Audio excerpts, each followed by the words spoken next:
Alright, so we're up against Mac here today. Welcome to another match of Ether Raids, and we're going to utilize a similar strategy to the one that we used in the previous match that you would have seen. We're going to go in here with the Lin team, which I'm surprisingly using quite a bit this season. I didn't expect to be utilizing it this much, given where we are in the current meta and how much he's quote unquote fallen off. Why did I say quote unquote? No, you can't see my air quotes. I'm using this team quite a bit, and it's actually not a bad team. She's pretty good still combat wise, as long as she can get that 1v1 matchup and she's not attacking into a far save. And then even still, in certain scenarios, she is able to just completely destroy whatever that far save is. So there are situations where she's just still really, really powerful, and you just have to know how to use her, I guess would be the best way to put it. I imagine that she's still quite a menace in summoner duels when paired with Ather still. So that's probably still something that's going on, but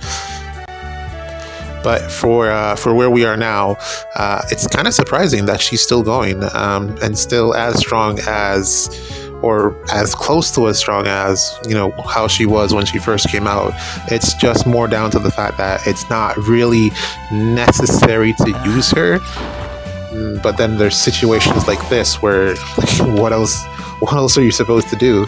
In terms of how do you approach a defense like this that is essentially completely boxed off. I'm boxed in, they're boxed in, and the only way to play the only other way to play this would be to go up there, and that's just not a great idea, because if you go up there and try to tank this, you're probably going to get stuck.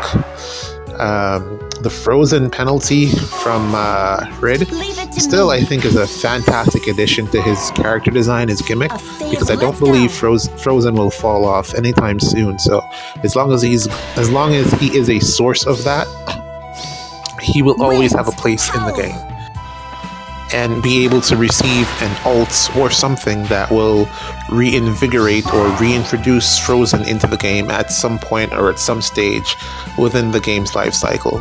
Now, what you've seen me do just then, or so far within the gameplay here, is I've given Emblem Lin here, all of the bonuses and penalties. Well, Alpha only provides the bonuses, so there's actually a question I was trying to figure out, but I guess I just answered it for myself.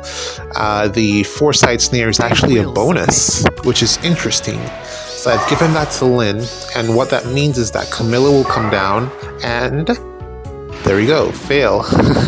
Which is a strategy that you'd have seen happen, like I said earlier this week, on accident, but this time I did it on purpose. Because I needed to get the defense moving, and the best way to do that was to, basically hit and run. Well, that's always what the Lin team was. You just hit without the need to run. You're already going to be all the way back here. So now that the defense is moving, it's a lot easier for us to pick off things one by one. Like I said, the defense is completely boxed in. The biggest threat on this team was Camilla, because of her range and the fact that she has the Celica ring, and also because she's a flyer. She's going to eventually be able to ward past some of the structures here and potentially have the ability to hit one of your units. So positioning Lin where I did essentially baited out Camilla and forced her to attack Lin, and then Foresight Snare caused that action to be wasted, which it's kind of ironic. Is it ironic? What's the term I want to use here?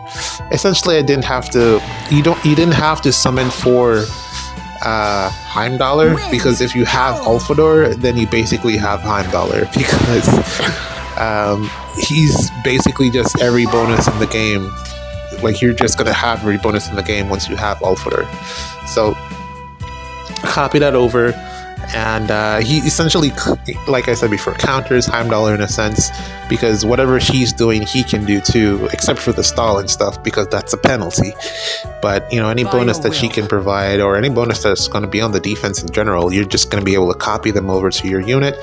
So I guess it's a way that you don't actually have to summon for every new busted unit that has a really fantastic bonus, or when we start to get stuff like coaxed to actually do things in the game, we can probably just copy it with Alfredor.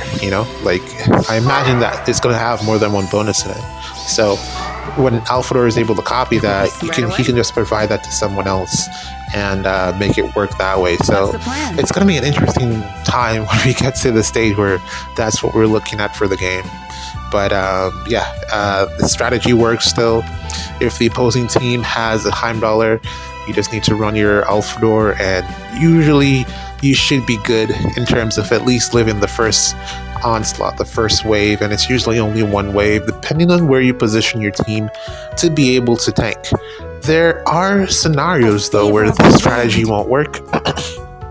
Like I was saying, in order to beat Heimdallr teams now, because it's going to be a thing, also Alfredor teams, because he's a mythic, he's very good, and he's going to be in a season that, the other options kind of fallen off. I guess Plumeria is still up there. I use Plumeria a lot, but we're kind of in a stage now where dancers aren't really turned to as it relates to them being the answer for things.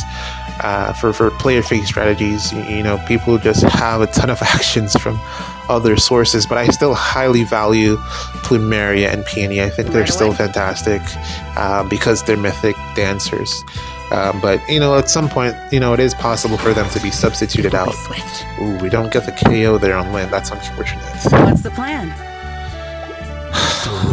Well, not Lynn. Erica. She's too fast. We'll figure something out here. The rest of this, again, since they're locked in, they can't come to me, so I have to go to them. It looks like Ather, though, can come down to me, but that's fine. I don't want to take that because going up there means that I'll get stuck on the grass. So, yeah, that's not a good idea. And the snare will probably trigger. What's the plan? Right away? And also, I messed up there. I messed up. I wanted to use Lynn to take out Erica, but I forgot about the snare.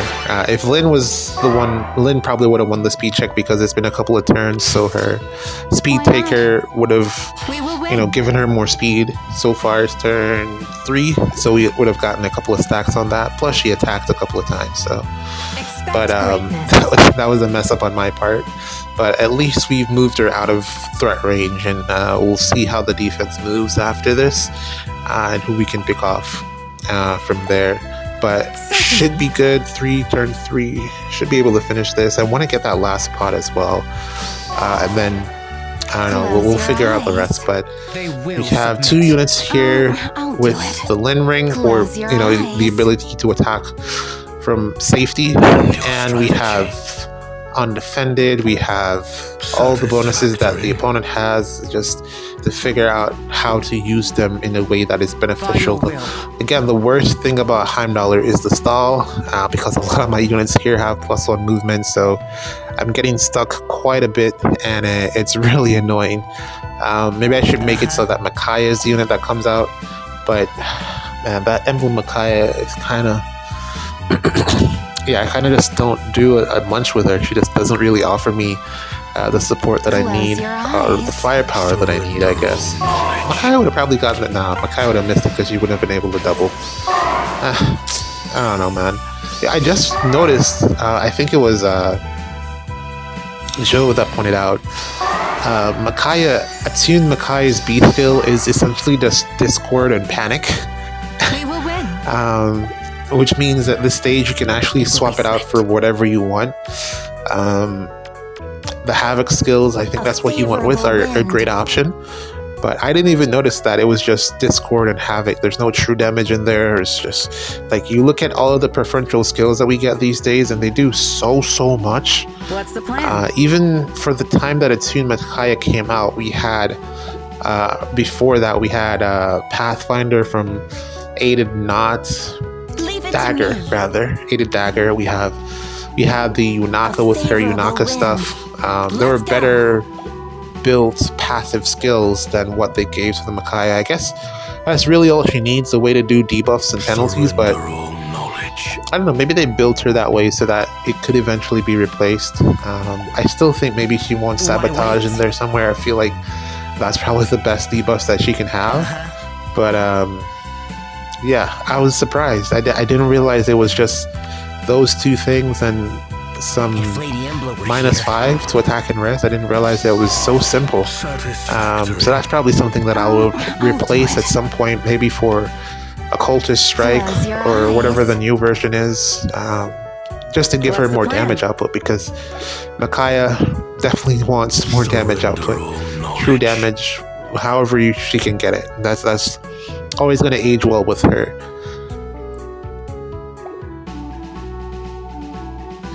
So I'm getting kind of stuck here. I've opened a pathway for the units to come down, but they did not want to do it. I'm particularly trying to get rid of Erica and Heimdallr. I guess I'll have to settle for Ather here. I'm trying to think of a strategy that will allow me to take her out and also be able to get out of Erica's threat range. Ideally, I would have liked to get Edelgard up there, but she just is not able to get through the terrain, which is unfortunate. Does not have pass. I don't know what it is, but she's just not able to get through the terrain. So she's kind of stuck back here. Mobility hindered. I'm going to take the KO here on Ather, just because she has the Celica ring, and I don't want to deal with that. And also, the Divine Nectar stuff is pretty annoying as well. So getting her off the board is a positive thing. But really, my target is Heimdallr or Erica. I'd love to get rid of either one of them, because that will make the rest of the match a lot easier to deal with.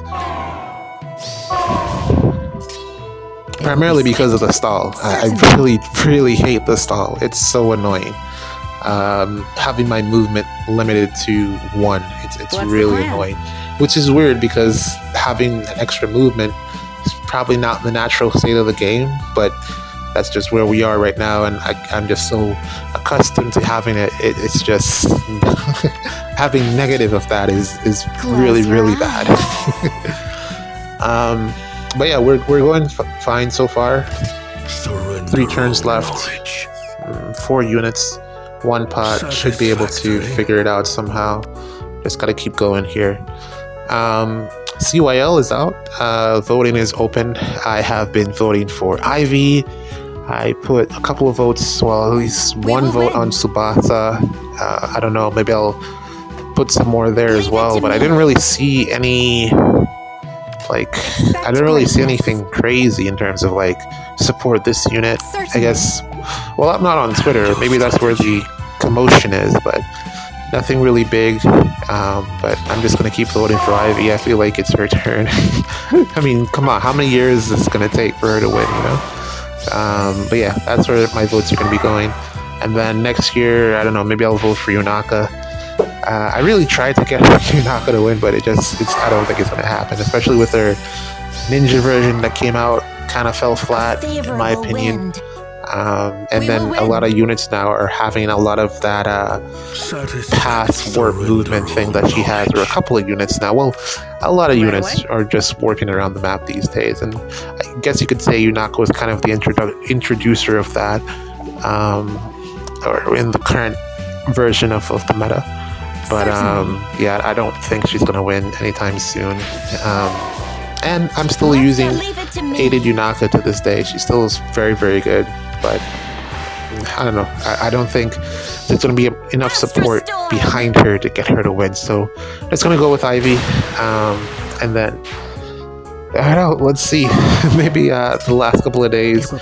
I'm waiting on the interim results, really. I want to see what those look like to decide who to support. Which, man. What's the plan? That was such a big thing that they took away from us, Jeez. But letting us know who was in first place, from the interim. But yeah, whatever. Okay, so we finally got Heimdallr off the map, which means that we won't have Foresight Snare anymore. So I gotta make smart decisions here, because I can't, stop the enemy from attacking. Let's see if we can take anyone out here. Love to take out Erica. That would be the goal. But really, I'll settle for whatever I can get here. It really doesn't matter. Why not? Because it's just 3 units left, so... Turn 5. I guess maybe I should try to speed it up just a little bit, since it's kind of running late in the turn order here, but... What's the plan? Right away? If Lady Embla were What do you do here... here? Can I get Thor up there, maybe? Okay, there we go. We got Erica. Okay, nice. So we're gonna take out Erica here. I know it's probably a good thing that we attacked earlier. Even though it wasn't a KO, we got her low enough to be able to get the one shot now. It's crazy that I'm not winning that speed check, man. She's so fast. Oh, okay, we're gonna do that. Warp in with Thor. By your will. Yeah, air superiority is fantastic. We're gonna warp in with Thor, and then Edelgard ring should help us. And then I don't know, maybe we'll get the KO with the second attack. And she's not. Corrin here is not able to counterattack because of Layla. She has Flash. Ooh, we didn't get. Notice that we didn't get Gale Force there because of the Scowl from Corrin and the Scowl from the terrain, actually preventing our Gale Force from triggering. That's insane. But we do get it now.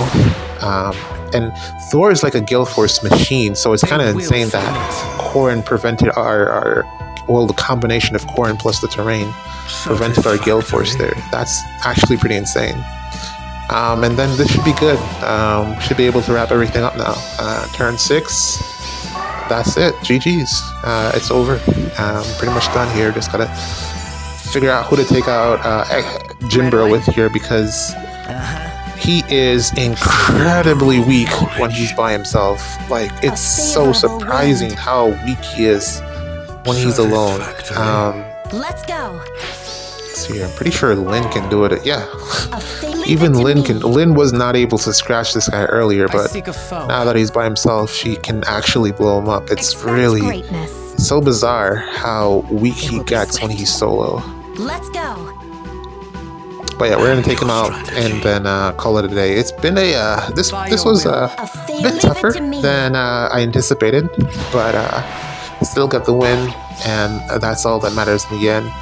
Really good defensive layout. I'm sure that we get a couple of wins with the grid, because it's a little bit tricky to play against. But thankfully, I've had this team set up to be able to deal with it. GG's.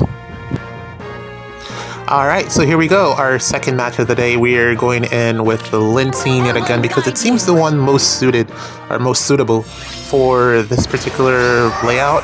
You'd think that you'd be able to fly over here and bob stuff, but then the terrain and stuff is in the way, so that kind of makes it annoying. And then I don't know if I've played against a Fort Mortis before this week, but I think Thor actually doesn't get this KO anymore. I being a bit cautious because typically before his refine, Thor usually would just one tap for Mortis and it would be fine, but then also that's not even an option because of Heimdallr here, so we can't even go up there and attack, so gotta be a little bit careful here. I'm gonna pick the unit that is outside of Heimdallr's range to get the defense moving, and then we'll see where things line up. Ideally we'll be able to get rid of Heimdallr at some point. And then also gotta watch out for Sakura. I still remember that one map where she moved from the left corner all the way to the right bottom of the map and then sniped me with the Lynn ring.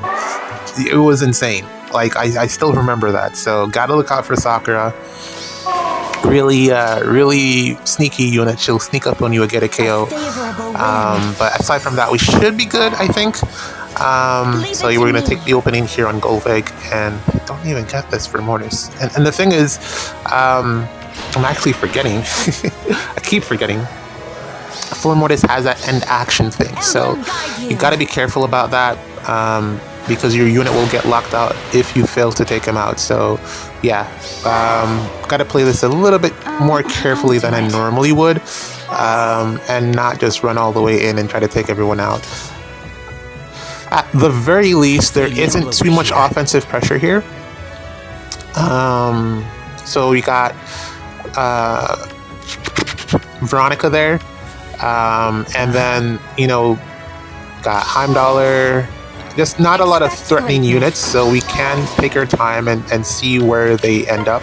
But I guess it's the defense really built around being bulky and preventing the enemy from coming up. You got the Miracle on the Fae, and Veronica had me worried there. I was like, who is she attacking?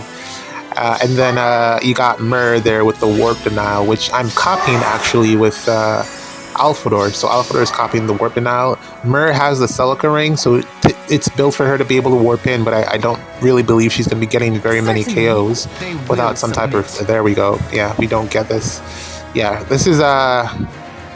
for Mortis, his Refine is actually goated. Like, normally he would not live this matchup against Thor, but I guess with additional bonuses and stuff from his Refine and Remix, he is way tankier than he used to be, which is good because he's a Mythic, so you want your Mythic save armor unit to be able to tank things, and it looks like he's able to do so. So that's good. It encourages me for whenever his bonus season comes back around, I might be able to fit him in some capacity.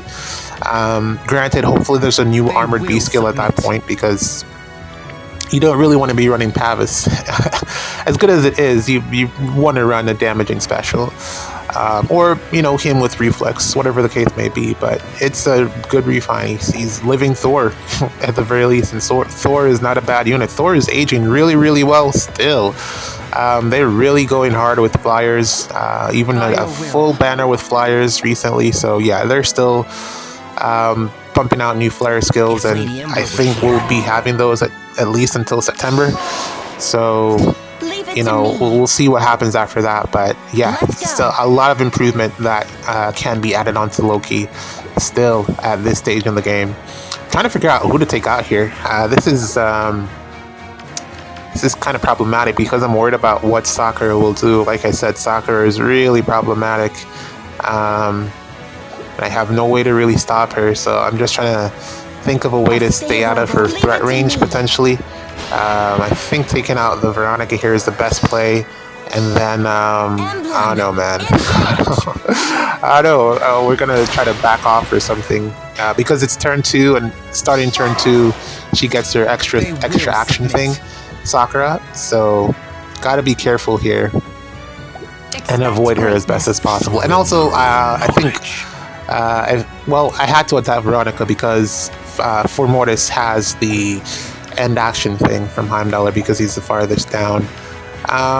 But yeah, let's I think this is the best I can do for right now, so let's just keep it moving. Just gotta get my units out of the way and then figure out the rest from there.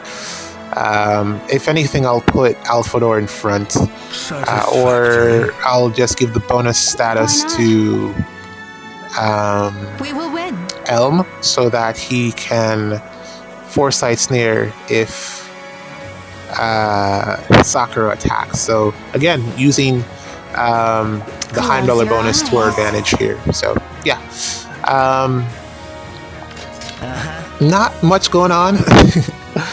Still in that in-between phase in terms of stuff happening in Fae. We're getting closer to the end of month banner, which I actually thought they were going to move the Mythic banner to the middle of the month, and I guess it was a one-time thing, or maybe it didn't work well, the plan that they had or the idea that they had.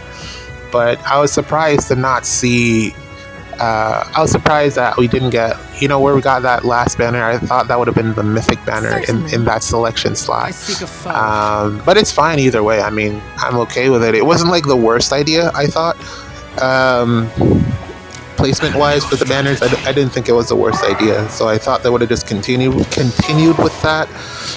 But it doesn't seem to be the case. But yeah, we're looking forward to what that banner has to offer. And for me, I guess it's coming at a decent time because I actually have some orbs saved up because I spent money on the game to get Mia to get through that banner a bit quicker. It's taking a really long time. Let's get this over with.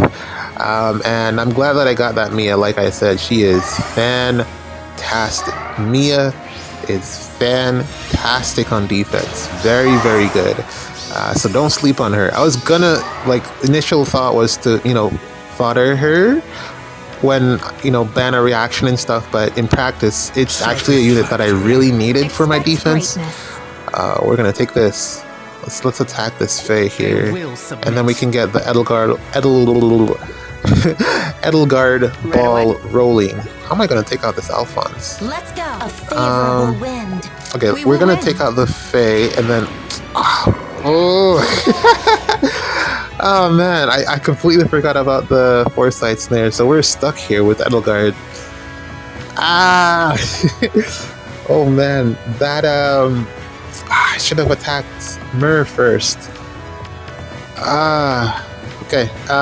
We're gonna have to reassess things here. This is not great because I'm pretty sure Edelgard can die to Heimdallr or Sakura. Luckily, we get the KO here on Alphonse. But I don't know where to go from here.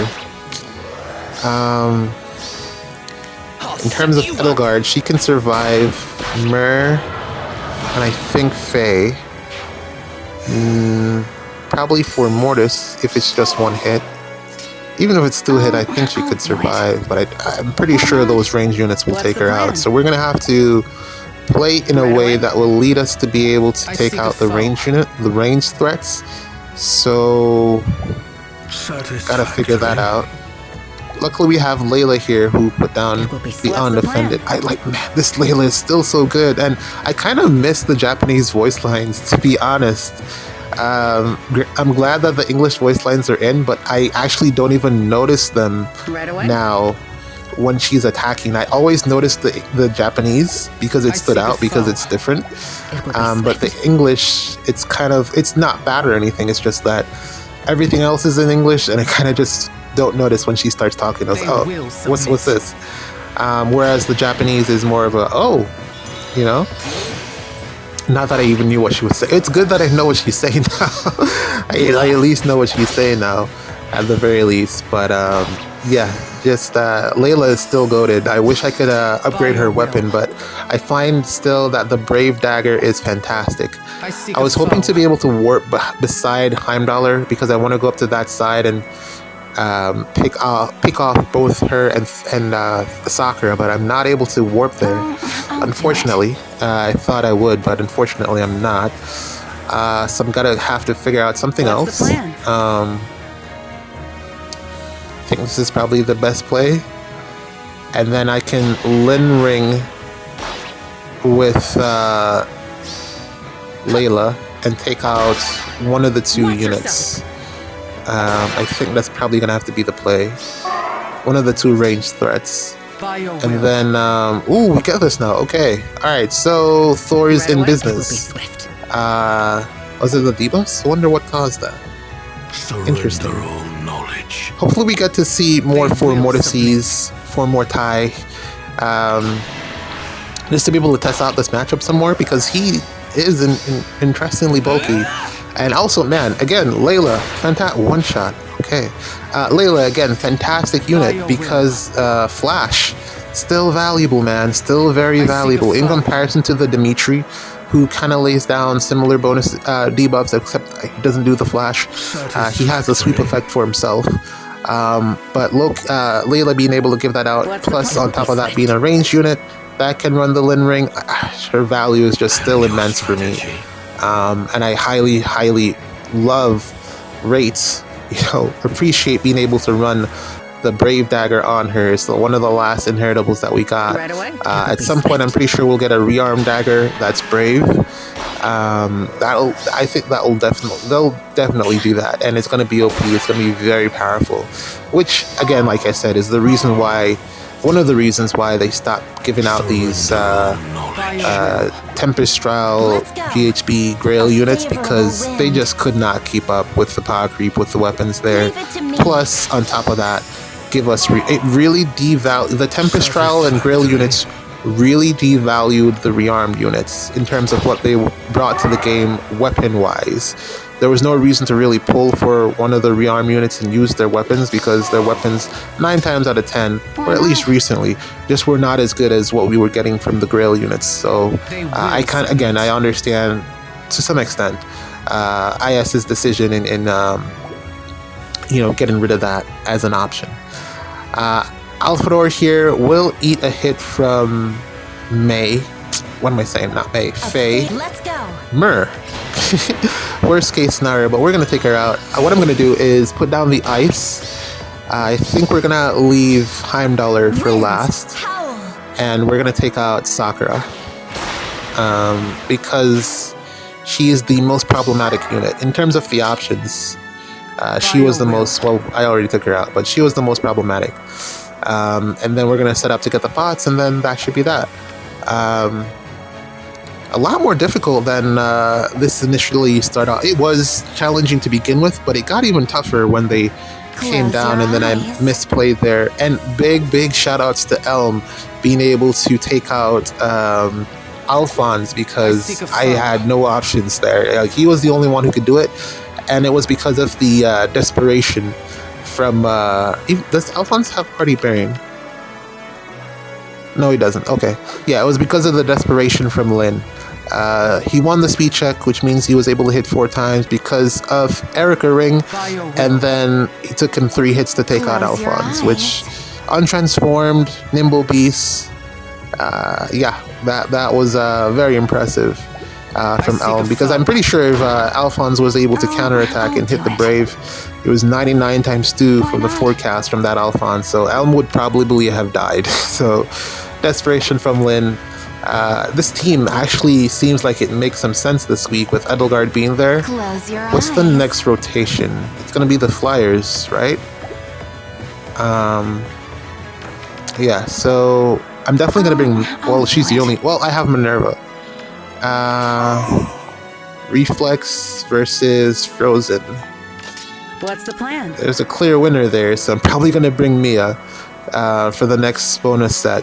And see how best I can fit her in, which means I'm going to be spending a ton of blessings just to move her around on the different teams that she's available for, or that I'm going to be putting her... She's going to be on a lot of my teams, defense and offense, in the upcoming weeks. But yeah, this one's done. Just got to get the pots and then close things out. And your strategy. Yeah, man. Oops, kinda. But yeah, They will for submit. Mortis... his refine and remix Leave it to me. seems to be really giving him the stuff that he needed to work. He's really good from what I've seen from this matchup here. I don't really know exactly what swung the match in my favor, but take it as, take those wins where we can. And cheeky defense, defense overall, something that you could easily get messed up on, just playing it and thinking that it's going to be an easy win. So I'm glad that I played this a little bit more carefully, despite that one mix-up with Edelgard and not being able to use all of her actions. But got the win here. GG's. See you in the next one.